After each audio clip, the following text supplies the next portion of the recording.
다음 질문은 그렇다면 한국 문학을 번역하는 과정에서 가장 어려운 점 이미 얘기 조금 했었지만 가장 어려운 점 어떤 것인지 예를 들어 설명해 주시고 또 그 어려움은 또 어떻게 극복하셨는지 간단하게 설명해 주시면 고맙겠습니다. 먼저 러시아어권의 크세니아 씨부터 말씀해 주실까요? 저는 번역하면서 특히 한국 문학 번역해보면서 한국 문학에 특이한 점이 있다는 것을 알게 되었습니다. 그것은 물론 한국어에서 있는 것과 한국 문화에 있는 것입니다. 그것은 바로 한국 사람들은 인적 관계가 아닌데도 많은 사람들은 오빠, 언니 또는 누나, 형으로 호칭을 합니다. 그것은 번역하면서 되게 어렵습니다. 특히 유럽권 사람들한테. 그래서 저는 그거 되게 고민하다가 어떨 때는 상황에 따라서 어떨 때는 이름으로 바꾸고 어떨 때는 대명사로 바꿔요. 예를 들어 너, 나 아니면 당신들 이렇게 바꾸면서 번역을 해왔습니다. 그것은 저한테 한국 문학 번역에서 있어서 제일 어려운 점이라고 생각합니다. 저는 얼마 전에 오빠라는 말이 되게 많이 나오는 소설을 번역했었는데 다행히도 사이에 강남 스타일이 나오고 나서 저는 세계권 오빠라는 말을 모르는 사람이 없을 거다 생각하고 그냥 그대로 풀었었더라고요. 오빠. OPPA. 근데 또 그런 문제가 있습니다. 예를 들어 러시아 사람들은 이런 번역을 읽게 되면은 그 오빠는 이름으로 생각해요. 그 오빠 부르니까 오빠라는 이름이라고 생각해요. 그것 때문에 되게 큰 문제라고 생각합니다. 예쁜 이름은 아니네요. 네, 다음 에릭 씨 혹시? 저는 제일 어려운 거 번역할 때는 말장난 같은 거예요. 아까 얘기했지만 특히 생각나는 거 지금 얼마 전에 김연수의 단편소설 번역했거든요. 그 4월의 미 7월의 솔의 제목이었는데 그 안에서 주인공이 뭐 와인도 마시고 싶은데 이모가 그의 발 잡고 뭐 이거 먹지 말라고 하는데 그럼 주인공이 아까우신 거예요? 이렇게 물어보는데 그 이모가 아니 뭐 이거 뭐 따로 챙겨놓은 거예요? 이러면 그러다 아니 아까우신 거냐고요. 그러니까 아까우신 거냐고 이런 말장난은 정말 곤란하죠. 번역할 때는 어떻게 해야 되는지 정말 너무 많이 생각했는데 다행히 다른 친구들이랑 뭐 생각해서 정말 좋은 거 찾았는데요. 뭐 설명하기 너무 어렵죠. 왜냐면 불어니까. 근데 우리가 겸손하진 않지만 뭐 오리지널보다 좀 원본보다 조금 더 잘했다고 생각하는데요. 하지만 원본도 좋아요. 그러면 아예 다른 장르로 교체하셨네요. 네, 맞아요. 아예 그냥 표현이 잘 나와서 이렇게 좋았어요. 그렇게 할 수 있으면 최고죠. 그렇죠. 근데 네. 대부분 만족하기 힘들죠. 그렇죠. 이제 시안자 씨는 어떠세요? 저한테 제일 어려운 것은 특히 한국 경우에는 어떻게 해야 제가 번역하고 있는 것은 제대로 스페인어권 독자들에게 전달해 줄 수 있을까 그런 고민 많이 해요. 왜냐하면 한국은 너무 머리 떨어져 있고 한국 문화에 대해서 아직도 잘 아는 사람 별로 없고 지금 뭐 드라마나 그런 것을 통해서 조금 알게 되고 있지만 사실은 대부분 다 몰라요. 김밥이라고 하면 김밥 무엇인지 모르는 사람 많고 김치도 모를 사람이 있을 거예요. 그래서 그 소설 분위기 살리면서 어떻게 거기 포함한 내용 다 전달할 수 있을까 그런 고민 제일 많이 하는 것 같아요. 맞아요. 저도 소설을 읽다가 김밥이 나오고 김밥이 뭔지에 대한 설명 각주로 단 것 본 적이 있었는데 그때 이거 문학 같지는 않은데 느낌을 느껴졌으면서도 진짜 김밥이 모르는 사람이 있다면 그 사람에게 어떻게 김밥을 떠올리게 할 수 있을까 하는 문제는 굉장히 어려운 것 같네요. 아니면 다른 거 예를 들면 뭐 한국에서 아파트에서 사는 것이 무슨 뜻인지 한국 사람한테 아니면 집안 안에 창선의 역할이 무엇인지 그거 다 한국 사람 한국에서 쓰는 소설 읽을 때 그냥 그 이미 바로 이해할 수 있는데 번역할 때 어떻게 그거 전달할 수 있어요? 긴 설명할 수 없어요. 이거 한국에서 아파트에서 살면 이런 의미가 있다. 그렇게 할 수 없잖아요. 그래서 그거 제일 어려운 것 같아요. 맞아요. 원작을 번역할 때 이렇게 어느 정도 이렇게 타겟 언어, 이렇게 약간 그 목적 언어에 이렇게 흡사하게 만들어야 하는지, 이렇게 뭐라고 할까요? 이렇게 그냥 그 문화적인 특징 어느 정도 이렇게 약간 독일화 시켜야 하는지.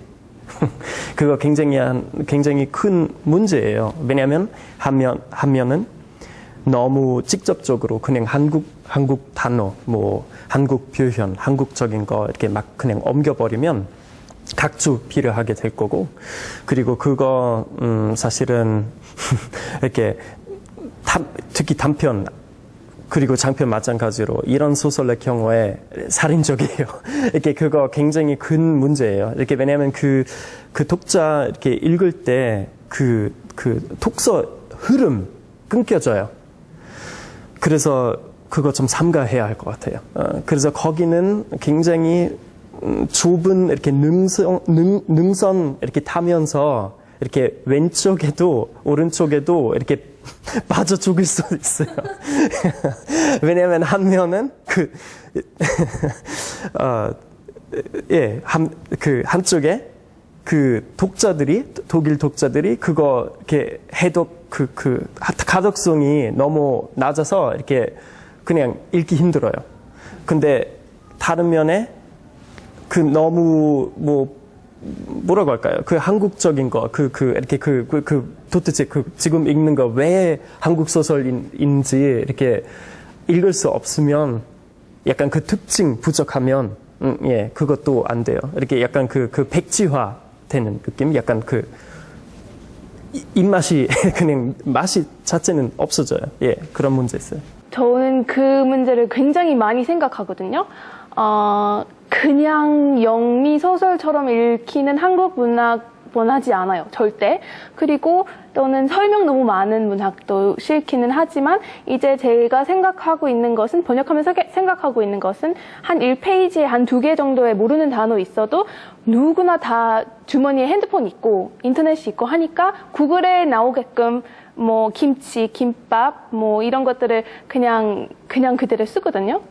근데 바로 거기 그 문제 있다고 생각해요. 왜냐하면 제가 사실은 어떤 책을 이해하기 위해서, 뭐 소설책, 그거 지금 이렇게 어떤 과학책 아니잖아요. 어떤 소설책 이해하기 위해서 스마트폰 필요하게 된다면 그거 바로 아웃이에요. 전 이런 책 진짜 피곤할 거예요. 이렇게 그거 한 번 하면 괜찮아요. 2번 하면도 괜찮아요. 근데 3번 이상이라면 책 전체에 아주 게으른 독자들이 생각하시네요. 아니요. 왜냐하면 거기는 몰두하지 못하면 소설이라는 의미 자체는 없다고 생각해요. 이렇게 그거 제 입장이에요. 흥미롭네요. 제 생각에는 영어랑 다른 유럽어권 언어의 성격이 약간 다르거든요. 왜냐면 영어에서는 다른 언어의 어휘들이 많이 흡수하고 그래서 영어 자체가 많이 발전했죠. 근데 다른 언어권은 아마 그런 성격이 아닐 것 같은 생각이 들어요. 그래서 우리한테는 뭐 김치나 김밥이나 뭐 그렇게 우리는 쓸 수 있지만 아마 유럽에서 약간 싫을 수도 있다는 생각이 드는데, 근데 거꾸로 생각하면 갑자기 좀 미안하지만 예를 들면 영어에서 프랑스어나 독일어 책이 번역된 작품에서 그냥 프랑스어 단어를 그대로 쓴 경우가 많아요. 그렇죠. 근데 그거 좀 다른 게 언어권 너무 가까이 있어요. 그래서 약간 그 가독성 여전히 있다고 이렇게 그거 유지된다고 생각해요. 근데 만약에 지금 언어권 이렇게 엄청 많이 달라지면 그거 좀 문제 될 거예요. 이렇게 사실은 많은 사람 이렇게 한국 문화에 대해서 이렇게 아는 거 많이 없어요. 그래서 이렇게 만약에 뭐 김밥까지는 이해해요. 근데 만약에 김밥 이상 가면 쉽게 뭔가 이질감 느끼게 될 거고, 그리고 그 책에 대해서 잘 모르겠습니다. 아마 나중에 달라질 거예요. 근데 일단은 그거 인정합니다. 이렇게 영어 성격이 많이 달라요. 왜냐면 너무나 다양한 이렇게 문화 다 흡수해버리기 때문에 더 쉬울 거예요. 다른 유럽 언어들이 나름대로 굉장히 폐쇄적이에요. 그리고 하나 더 덧붙이자면 아까 아파트 얘기 나오는데 그 예를 들면 김밥 같은 거는 쉬운데 근데 예를 들면 집 설명할 때 마루 같은 단어가 나오잖아요. 그래서 우리가 마루를 그냥 마루라고 번역을 해도 그 마루에 집에서 무슨 역할을 하는지 덴마루, 아랫모. 그렇죠. 대청마루 가족끼리 모여서 얘기 나누는 그런 장소를 이용한다. 그게 더 중요한 것 같아요. 그 의미를 전달하는 게. 근데 만약에 지금 그냥 텍스트에서 문장 하나 추가해버린다면 거기에 대해서 어떻게 생각하세요? 예를 들면 마루. 그리고 이렇게 그 마루 이렇게 약간. 저는 마루를 설명하는 게 아니라 그 느낌을 살리는 거죠. 그렇죠. 느낌을 전달하는. 아니, 느낌 맞아요. 근데 그 이외에는 어떤 역할을 하는지, 이렇게 만약에 그렇게 뚜렷하지는 않을 때. 저는 그걸 만약에 컨텍스트에 자연스러우면 괜찮아요. 부자연스러우면 저는 절대로. 마루가 얼마나 중요한가 이 소설에서 계속 나올 거면 한 번은 플러스 쳐주고 그 다음부터 쓰고 아니면 그쵸. 근데 그냥 마루에 앉아서 커피를 마셨다 그 다음에 나갔다 그러면은 그쵸. 그리고 아까 그 아파트 얘기 나왔는데. 아니요, 저 아파트에 대해서 학위 논문을 써요. 괜찮아요. 아파트 얘기 나왔는데 이렇게 여기서 사는 방식이 이렇게 굉장히 독특하다고 생각해요. 특히 이렇게 유럽 독자들이 그거 이렇게 이해하지 못할 것 같아요. 이렇게 아파트에서 산다는 게 이렇게 유럽에서 아파트에서 산다는 게 하고 한국에서 아파트에서 산다는 게 너무나 달라요. 너무나 달라요. 그거 이를테면 이런 특징을 그거 약간 이렇게 무형이잖아요. 그 특징. 그 무형 특징을 어떻게 전달하시는지에 대해서 진짜 궁금해요.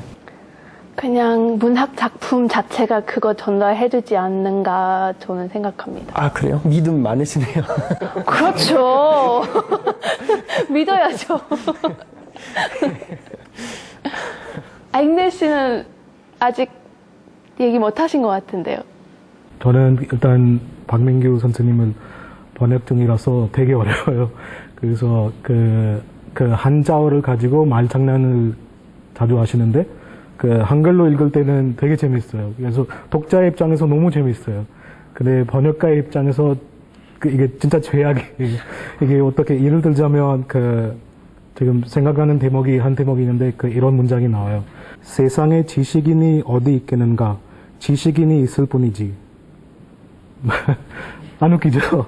근데 나중에 찾아보면 앞에 나온 지식인하고 뒤에 나온 지식인의 한자어가 달라요. 그래서 앞에 나오는 지식인은 우리가 흔히 알고 있는 인텔렉추얼, 그렇죠? 생각하는 사람. 그리고 뒤에 있는 지식인의 지식은 미식가의 음식을 좋아하는 사람. 그래서 그 세상에서는 그냥 머리로만 살 수가 없다. 배를 위해서 일해야겠다. 그런 뜻이죠. 이거는 도저히 어떻게. 행운이에요. 그래서 이런 거겠죠. 번역가의 삶이.